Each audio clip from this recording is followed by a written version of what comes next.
Hello everyone. So this time we are going to discuss lesson 3B. The title is the angle of elevation and angle of depression. So what is an angle of elevation? So angle of elevation is the angle formed by a horizontal line and the line of sight to an object above. So this is above.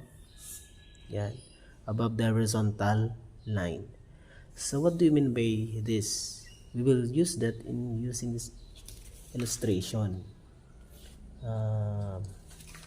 This one. Okay. So for example, this is the eye of a person or the observer here.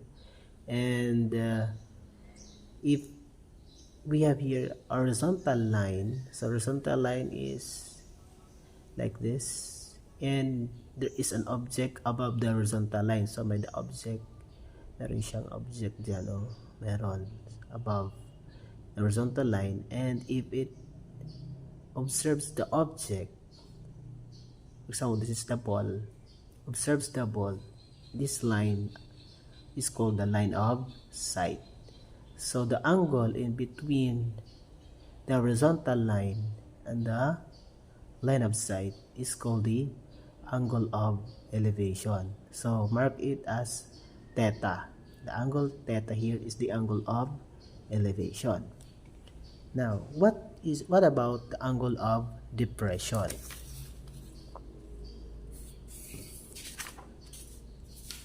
So the angle of depression is the angle formed by a horizontal line and the line of sight to an object below. So below the horizontal line. So if you're going to illustrate this, parang ganito siya. Yan. Okay. So here.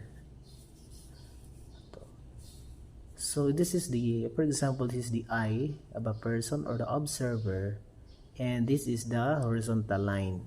So the horizontal line is a 0-degree line. Okay.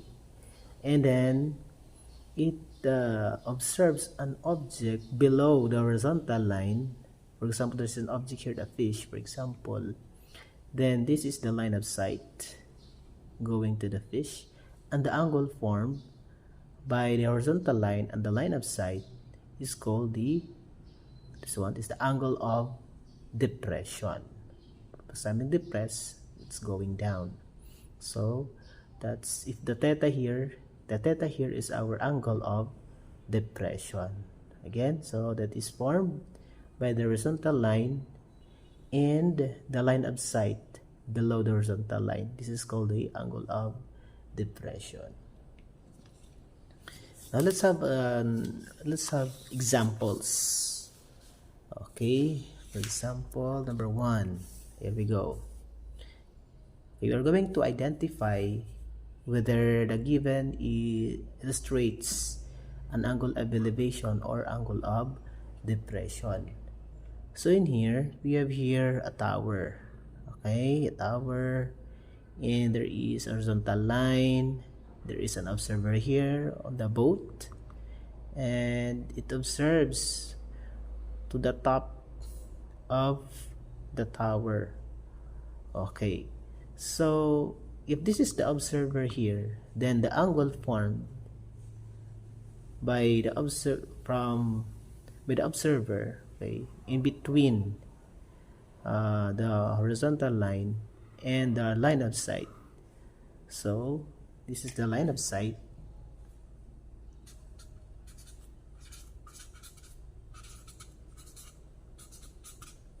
Then we can say that this is the angle of what? The angle of elevation, because it is the angle theta here is formed above the horizontal line. So this is called the angle of elevation.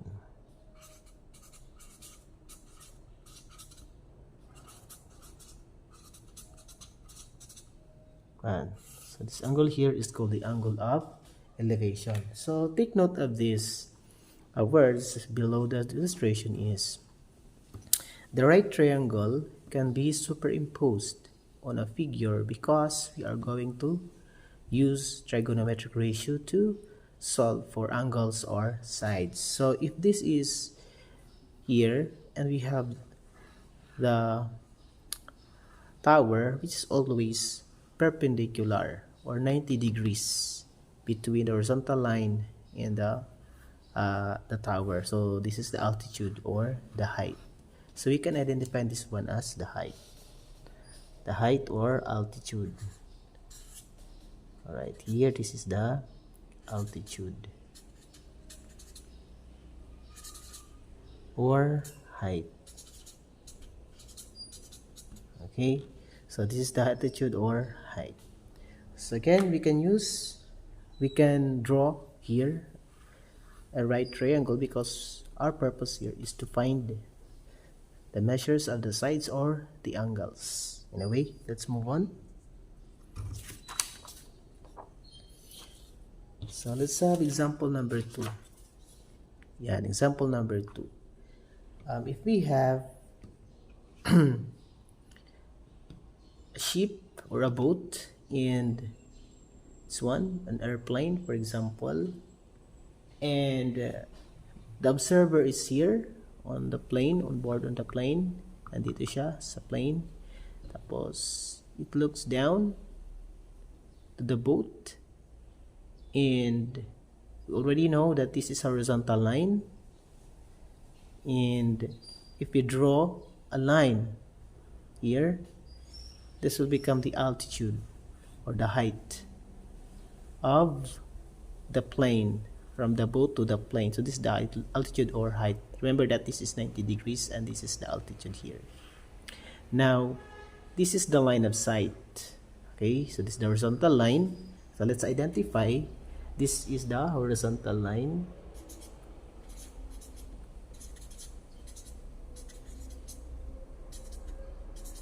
and this is the line of sight.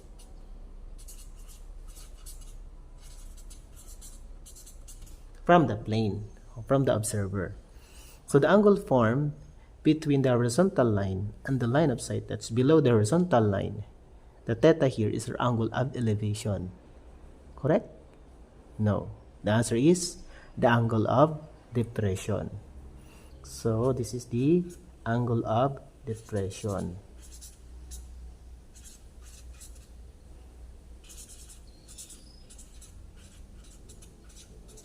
So our theta here is the angle of depression because it is formed below the horizontal line. So note, we can have a right triangle to solve for any angle or side using the trigonometric ratio. So we can have a right triangle here. Okay, so in the later part of our discussion, we are going to apply the trigonometric ratios to solve for particular problems. Okay, this one is only to find out whether it is angle of elevation or angle of depression. So angle of the example in example 1, we identify this one as the angle of elevation, and the next is angle of depression. Okay, let's have another example.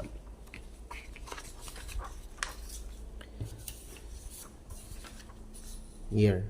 Okay, so example number 3, if this person, you notice, nakikita nyo dyan, oh, so may tao dyan, no, nakatayo. So remember, this one is standing and the eye is somewhere here on the head. Okay, so nandito yung mata ng tao sa may parte dito. Okay, so ibig sabihin, if it stands here, that is 90 degrees or perpendicular, this will be the height from the eye to the ground. Okay, so the height of the observer at eye level ang tawag dyan. Height of observer at eye level. So if we draw, yes, it's a horizontal line, it is always parallel to the ground because both are 90 degrees or perpendicular. Now, we have here a flagpole. So, the flagpole is always perpendicular to the ground, or else, kapag ganito yung flagpole, hindi yan tatayo. Hindi yan magtatagal, okay? So, it should be stable para hindi siya matumba. So, it's 90 degrees or perpendicular. Now, if we try to find out here, you notice this is the observer and this is the angle formed, the theta. This angle formed between the, how do you call this? This is the what line? This is the line or horizontal line. Okay, so horizontal line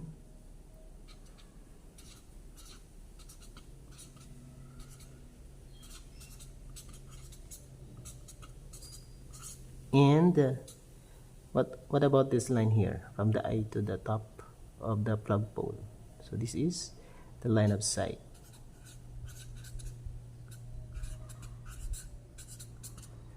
Okay, now question. Okay, so how do you call this angle formed here? The answer is angle of elevation. Okay, so this is angle. The theta here is called angle of elevation.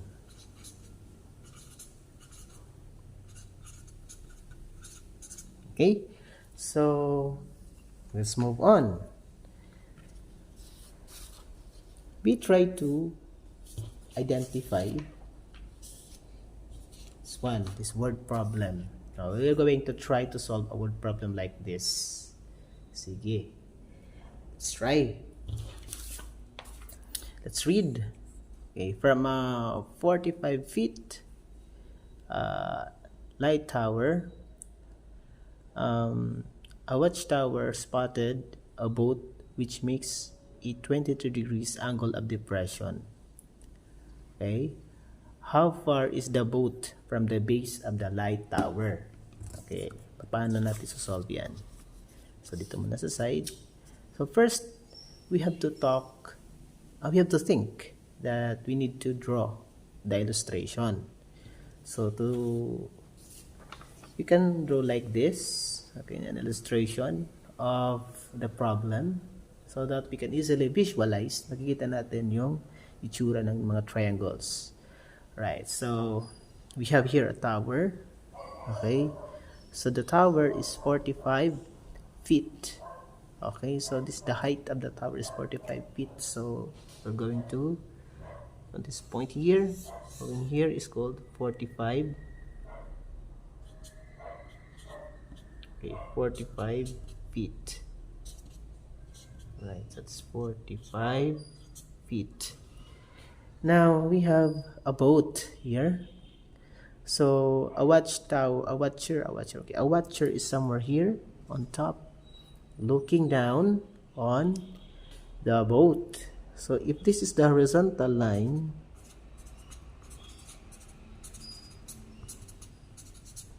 okay, the horizontal line, it is said in the problem angle of depression. So we know already that the theta here is here below the horizontal line, our angle of depression.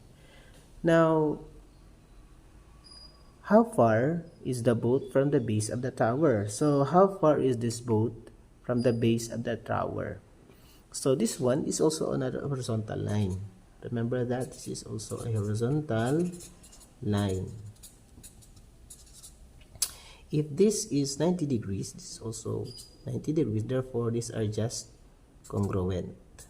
Same in measure. Now, what about this? From the point here to this, what is the measurement? Okay, so the answer here is 45 feet as well. 45 feet because this is a rectangle. Right? So ito, congruent itong sides na to. Now, since we already have an illustration, we can solve this using a representation. Okay, what type of representation? So the question here is, how far? Okay, how far is the boat from the base of the light tower? So let's call this one here X. Okay, so from this point here, this is also x because these are just congruent. Whatever is the measure of this part here, the same. So that's the distance from the tower to the boat. Okay, so let's solve. Okay,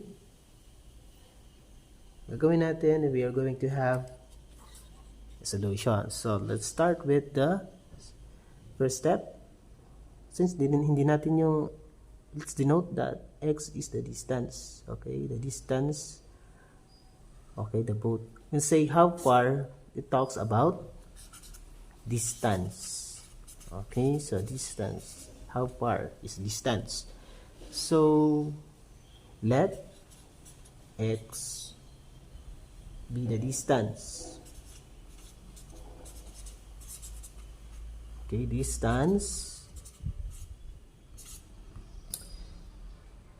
Okay, between the tower and the boat.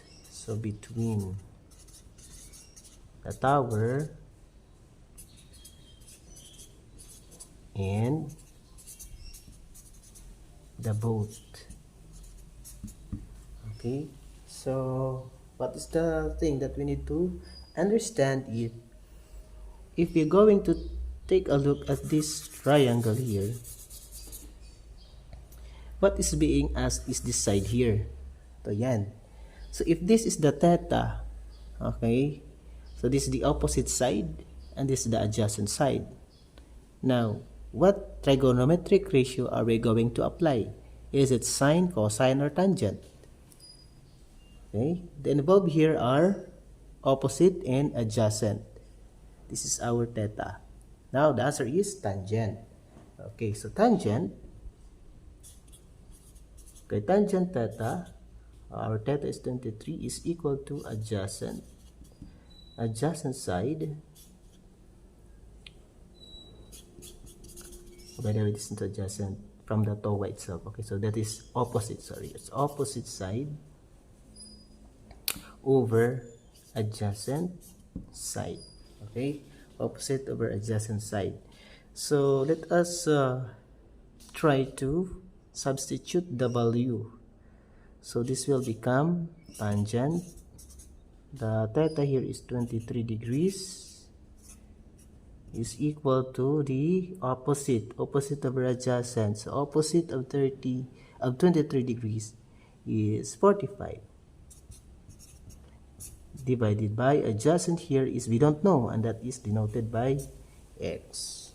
Okay, so this is our equation. Now from here it will become like this.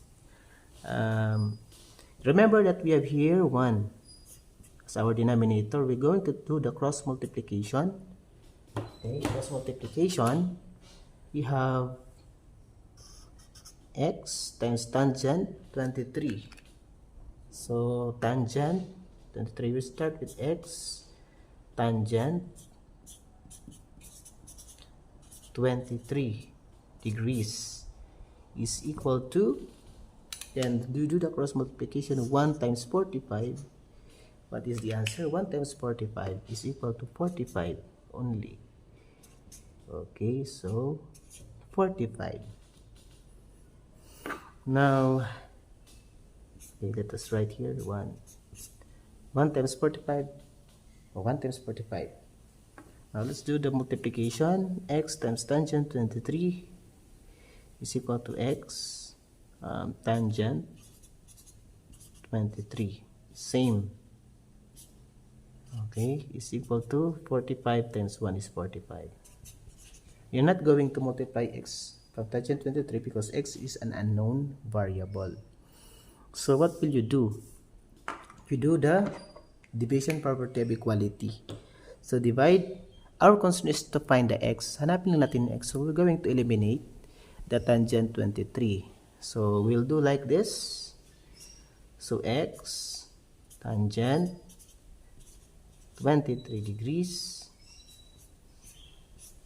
divided by tangent 23 degrees is equal to 45 divided by same tangent 23 degrees. Now we do the cancellation. We can cancel this out. Okay, so you're going to use the scientific calculator to find the answer in the right side. So what remains in the left side is just simply dito na lang x equals so 45 using the calculator. We have 45 divided by tangent 23. So tangent 23 is here. Tangent 23. The answer is approximately 106.01. So instead of equal sign, we can use the sign approximately. Approximately 1. That's 106.01 feet. Okay, so our answer here is 106.01 feet. So let's try to answer. So this is equivalent to 106 or approximately 106.01 feet. So that is the distance. Okay, so the distance is already solved. Okay, so our answer here is the distance is approximately 106.01 feet. Okay, we're done with the first example. Okay, so let's have the next example. Okay, example number 2. So let's read. Okay, from the top of a 20-meter building, Leslie's car can be seen. So if the car is 40 meters away from the foot of the building, find the angle of depression of the car from the top of the building. So first step is to understand this problem and try to make an illustration. Gagawa kayo ng drawing or sketch. So parang ganito yung drawing natin. Kahit hindi maganda, basta naiintindihan. Alright, so dito. So for example, ito yung tower, yung building pala, yung building. Okay, yung building, okay, you draw the building, it's always perpendicular to the ground. So the height is 20 meters. So ito, tingnan natin, 20-meter building. Ibig sabihin, yung building is 20 meters, yung height. And then, Leslie is somewhere here, in that building, and the car can be seen. So nakikita niyo yung car. Okay, lagyan natin sa baba. Nakikita niyo yung car sa baba. Okay? And then, we have here, this line here. This is the horizontal line. Okay? Now, if we're going to find this here, to find that, to draw a line here, this is perpendicular to the horizontal line, it's always the height or altitude of the building. So if this is 20 meters, we say that this is also 20 meters. Alright, so 20 meters din ito. Now, this is also 40 meters. Okay. So because this is just a rectangle, opposite sides of rectangle or parallelogram are just congruent. Now, from there, the car is 40 meters away. So from the distance here is 40 meters from the building. That's 40 meters. And then find the angle of depression of the car from the top of the building. So from the top of the building, this is the angle of depression. Okay, this is the theta. We need to find out what is this. Okay, what is the value of that angle? Now, if you notice, you can select. By the way, what is the angle here? This is also the same, no? This is also theta, because these are just parallel, and these are in alternate interior angles are congruent. Anyway, let's choose na lang siguro ito. Let's choose this right triangle here. Okay, so let's choose this right triangle. So ito yung hanapin natin. So what are the involved here? If this is our reference angle theta, because the question is, what is this? What are the given? Okay, so this side here is, and this side here is, of course, this is the opposite, and this is the adjacent of the angle theta. The question, what trigonometric ratio are we going to apply? Is it sine, cosine, or tangent? This is adjacent of the theta, and this is the opposite. So we cannot use sine, we cannot use cosine, right? But because the involved here are adjacent and opposite sides. So let's try. What do you think is our solution? Okay, so here we need to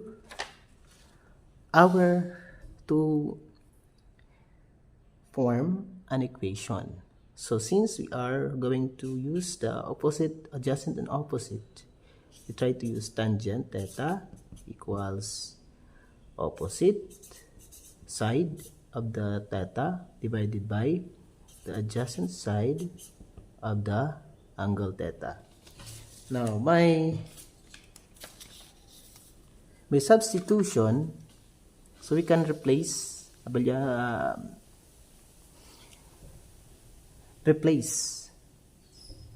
or palitan natin yung theta. So tangent theta is theta pa rin. Okay, we cannot replace it because we are going to find it. Okay, ano lang natin re-replace natin?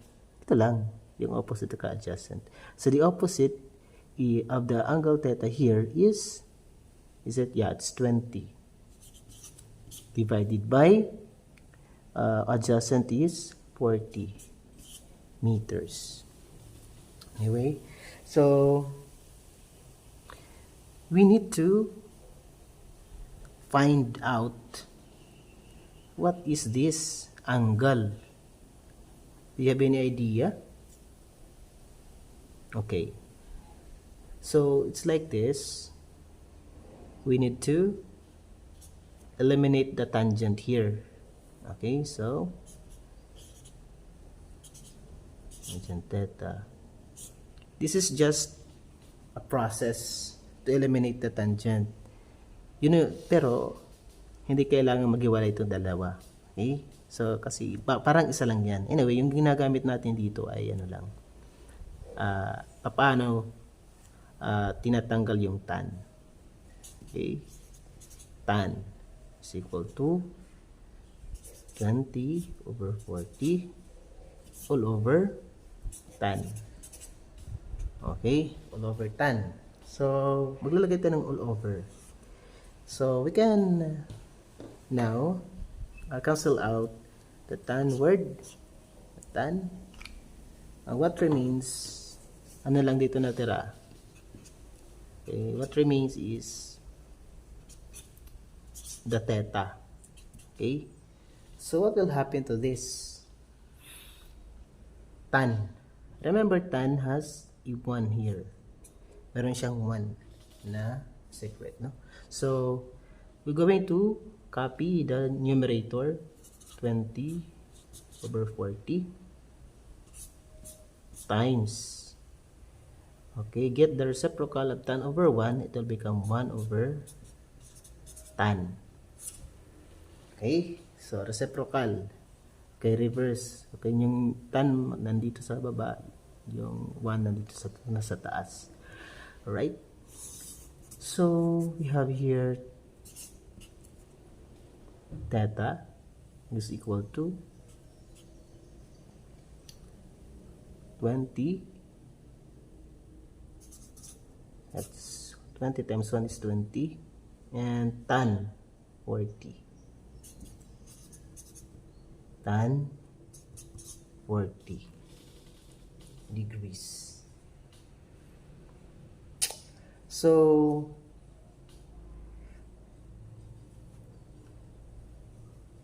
we are going to move this tan here. Remember, by the way, this is not in our given below here. What is the 40 and the 20? Okay, we're going to put here. Okay, what's the proper thing to do? Okay, the proper thing to do is, since this is not an angle, remember this is not an angle here in our given, so we need to get first the inverse of tan. So this is not an angle, so we have here 1 as our exponent of tan. Move up, okay, it will become negative, so tan raised to -1, and we have here 20 divided by 40. So in our calculator, how to get the tan raised to -1?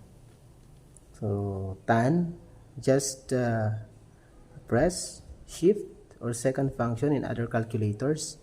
Tan, you have here tan raised to -1, then open parenthesis 20, then divided by, this is divided by or fraction form, 40, then close parenthesis, then press equals. Okay, the answer here is approximately 26.56, or we have here approximately 26.56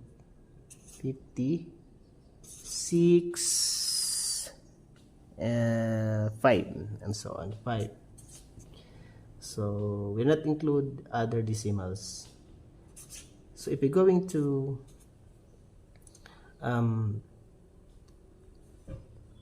round off to 2 decimal places, this will become 26.57 degrees. So this is our angle.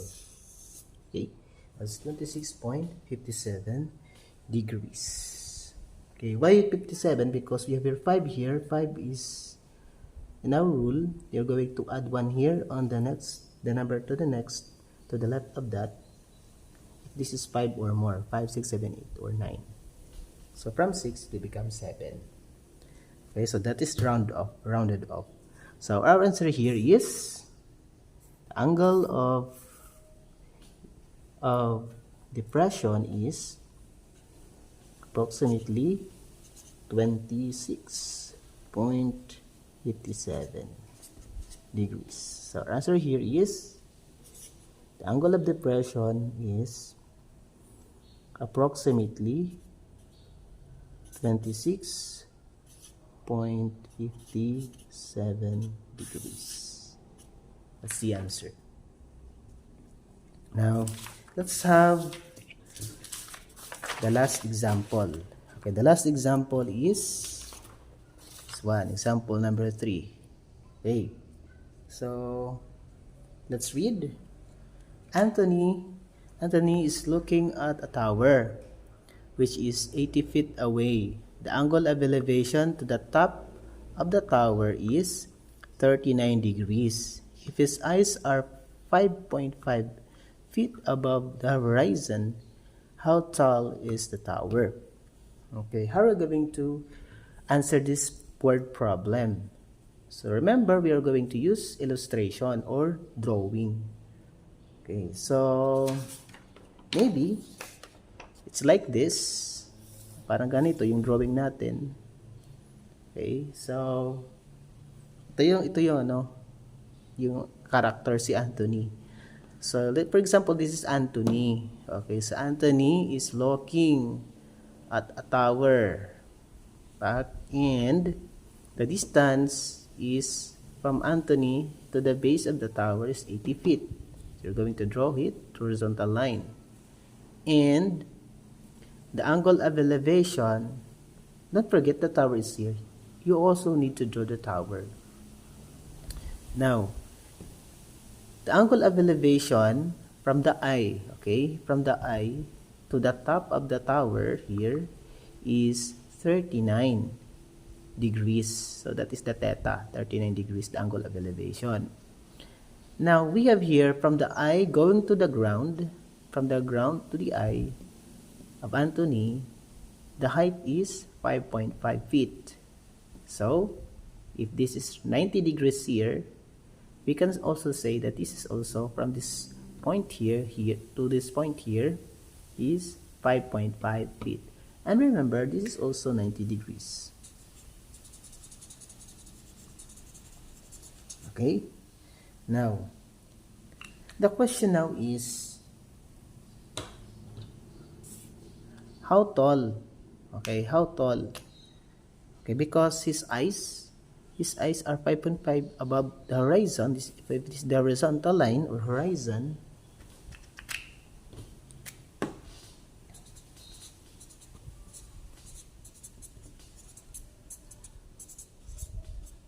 Horizontal line is horizon is 5.5 feet. How tall is the tower? So, to understand this problem, this is the, when we say tall, height. Okay, so tall is also known as height, or also known as altitude. Okay, so remember that. And then, so this is the height. Okay, from this top, from the top going to the horizontal line on the ground. So let's call that as the x. Alright, so we're going to, in our problem, we need to represent. Okay, we need to represent, let x be the how tall means height, the height. Okay, the height of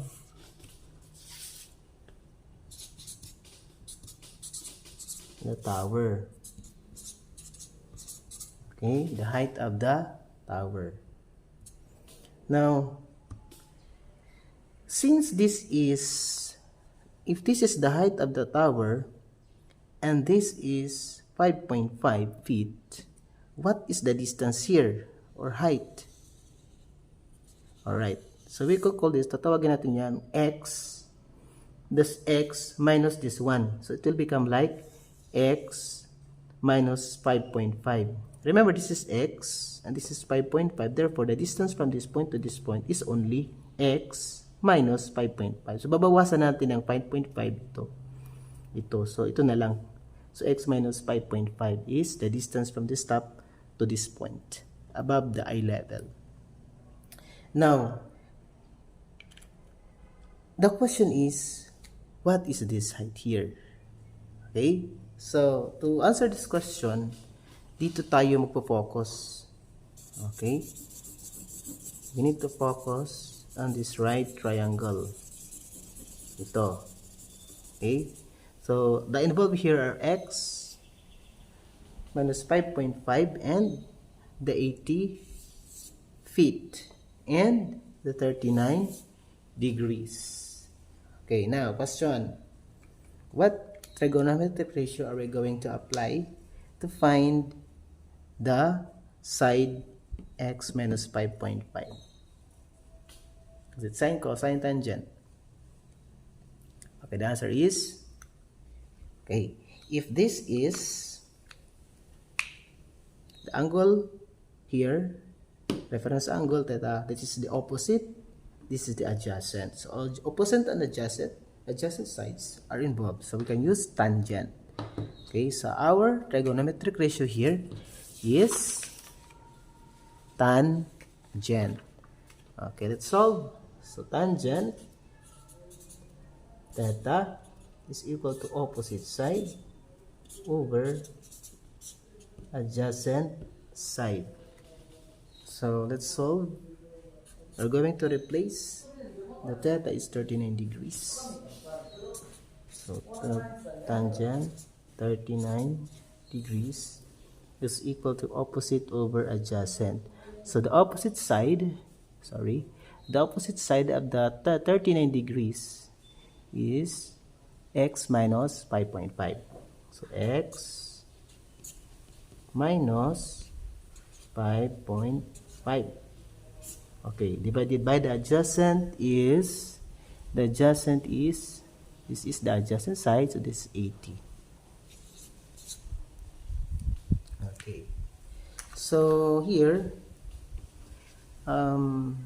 we are going to do the cross multiplication, okay, to remove this 80 here. So remember, we have here a 1, so it will be like this, x, that's 1.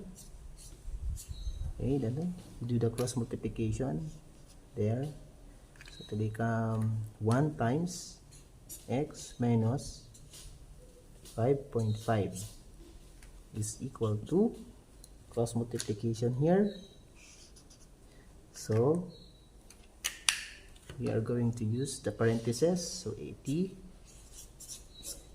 times tangent 39 degrees. Okay, so unahin mo na yung 80 tapos followed by 39 degrees, tan 39 degrees. So to simplify this, 1 times this number, this expression, still this expression, so x minus 5.5 is equal to 80 times, okay, we're going to use calculator to find the answer. So use your calculator, that's 80 parentheses 80 times, close parentheses, tangent, then open parentheses, tangent 39 degrees. You may dial 39 na lang, huwag nang isama yung degree, then close parentheses. Then the answer here is approximately